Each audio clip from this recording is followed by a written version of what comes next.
Hey guys, ఈ శారీ పైన get ready with me video చేశాను, చూడని వాళ్ళు ఉంటే చూసేయండి. మా అత్తయ్య వాళ్ళ ఇంటి దగ్గర ఒక బండ్ల బోనాలు అని మాంకలమ్మ జాతర అని చాలా పెద్దగా జరుగుతుంది అనమాట ఫెస్టివల్. సో ఎద్దుల బండులు అన్ని ఇలా వెళ్తాయి అనమాట, లైన్ బై లైన్. చాలా చాలా బాగా జరుగుతుంది. So let's see today. Marriage అయినప్పటి నుంచి ఇది నా 3rd ఇయర్ సెలబ్రేషన్ అనమాట. ఈ ఫెస్టివల్ రెడీ అయిపోయామన్నమాట మా అత్తమ్మ నేను. ఎన్ని ఇయర్స్ నుంచి అత్తమ్మ ఇది జరుగుతుంది? ఓకే, 30 ఇయర్స్ నుంచి జరుగుతుందంట. సో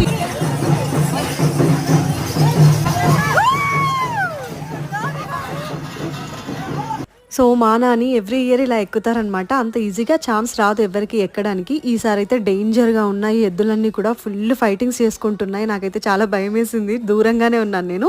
ఊరు చివరాకల మహాకాళి జాతర జరుగుతుంది అనమాట. టెంపుల్ అక్కడే ఉంటుంది కాబట్టి చాలా పీస్ఫుల్గా హడావుడిగా పోతురాజుతో గంభీరంగా అసలు భయంకరంగా అసలు ఎంత బాగా జరుగుతుందంటే అంత బాగా జరుగుతుంది ఫెస్టివల్ అయితే. నాకైతే చాలా ఇష్టం.